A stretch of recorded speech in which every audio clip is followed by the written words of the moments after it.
Hello दोस्तों, मेरा नाम है प्रदीप कुमार यादव और मैं आज आपको पढ़ाने वाला हूँ राज्य। राज्य किसे कहते हैं, राज्य की परिभाषा और राज्य के आवश्यक तत्व। ठीक है दोस्तों, ये बीए फर्स्ट ईयर का है जो पॉलिटिकल साइंस से लिया गया है और परीक्षा की दृष्टि से बहुत ही महत्वपूर्ण प्रश्न है। तो चलिए हम वीडियो को स्टार्ट करते हैं।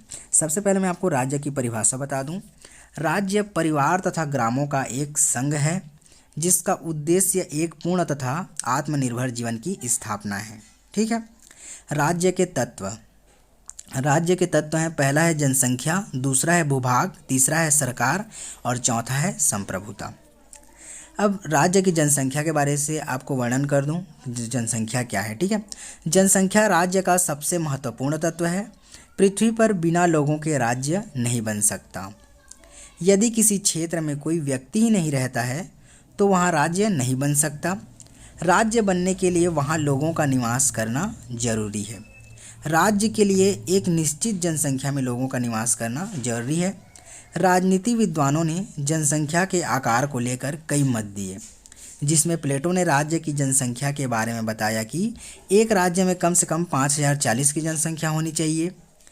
अरस्तु ने बताया कि एक राज्य में कम से कम 1 लाख की जनसंख्या होनी चाहिए। रूसो ने बताया कि एक राज्य में कम से कम 10,000 की जनसंख्या होनी चाहिए। ठीक है। आज जनसंख्या के आधार पर देखा जाए तो भारत और चीन विश्व के सबसे अधिक जनसंख्या वाला देश है। चीन और भारत के अंतर्गत कई बड़े बड़े जनसंख्या वाले राज्य आते हैं।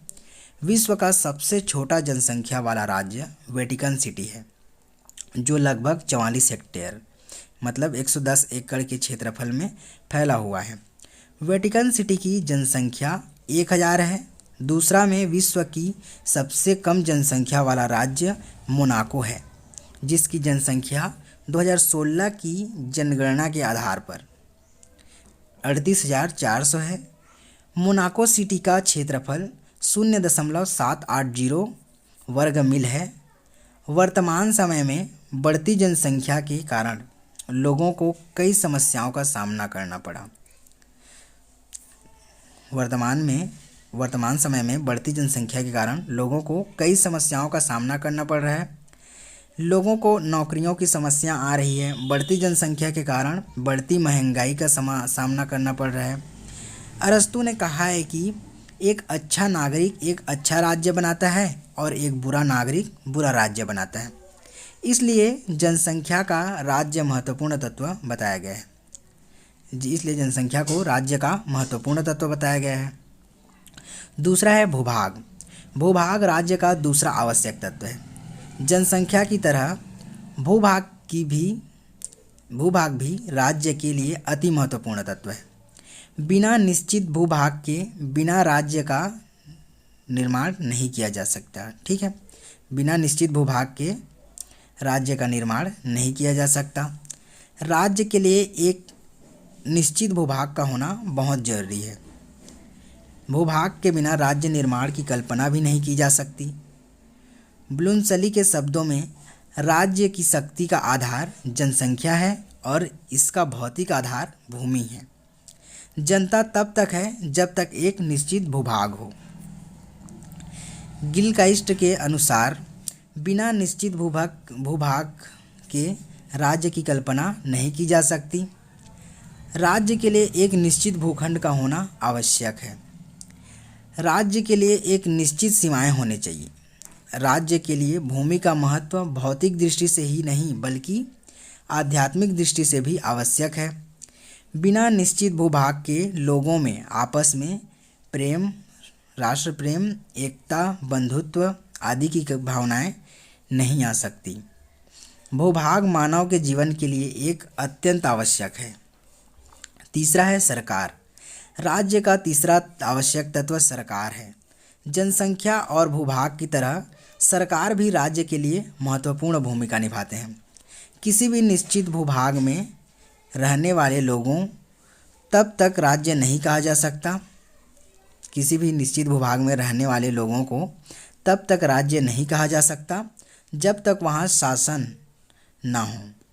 सरकार को राज्य की आत्मा कहा जाता है। सरकार ही राज्य का घोषणा करता है। राज्य में ऐसी संस्था का होना आवश्यक है जिसका आदेश मानना हर व्यक्ति के लिए आवश्यक हो। राज्य की इच्छाओं और भावनाओं का पालन सरकार के द्वारा ही होता है। राज्य की क्रियात्मक शक्ति का प्रयोग सरकार ही करती है। सरकार के अंदर प्राधिकरण आते हैं जो सरकार के कार्यों को संचालित करते हैं, जैसे सरकार द्वारा कानून का निर्माण करना और नागरिकों को कानून का पालन करवाना। जो व्यक्ति कानून के नियमों का उल्लंघन करता है उसे दंड दिया जाना आदि सरकार द्वारा ही किया जाता है। चौथा है संप्रभुता। संप्रभुता राज्य का चौथा आवश्यक तत्व है। जनसंख्या भूभाग की तरह जनसंख्या भूभाग और सरकार की तरह संप्रभुता भी राज्य के महत्वपूर्ण आवश्यक तत्व हैं। संप्रभुता को राज्य की आत्मा कहा जाता है। संप्रभुता के अभाव में राज्य की कल्पना नहीं की जा सकती। राज्य अपने इस लक्षण के कारण आंतरिक दृष्टि से सर्वोच्च और बाह्य दृष्टि से स्वतंत्र है। राज्य के 4 तत्वों में सरकार और संप्रभुता राज्य के आध्यात्मिक आधार माना जाता है। ठीक है। गैटिल के अनुसार संप्रभुता ही राज्य का वह लक्षण है जो इसे अन्य समुदाय से अलग करता है। संप्रभुता का अर्थ है कोई देश अपने आंतरिक और बाह्य मामलों में पूर्ण रूप से स्वतंत्र है और किसी विदेशी सत्ता के अधीन नहीं हो सकता। वह देश में अपनी नीतियों को बनाने व लागू करने में पूर्ण रूप से स्वतंत्र है। उसके आंतरिक व बाहरी मामलों में कोई हस्तक्षेप नहीं कर सकता। राज्य की संप्रभुता मौलिक होती है, उसे नहीं बनाया जाता है और ना ही पैदा किया जाता है। यह सर्वोच्च एवं जन्मजात होती है। ठीक है, संप्रभुता समझ गए। तो आज का मेरा वीडियो बस इतना था कि फ्रेंड्स, अगर वीडियो पसंद आया तो वीडियो को लाइक कीजिए, चैनल को सब्सक्राइब कीजिए और दोस्तों में शेयर कीजिए। धन्यवाद।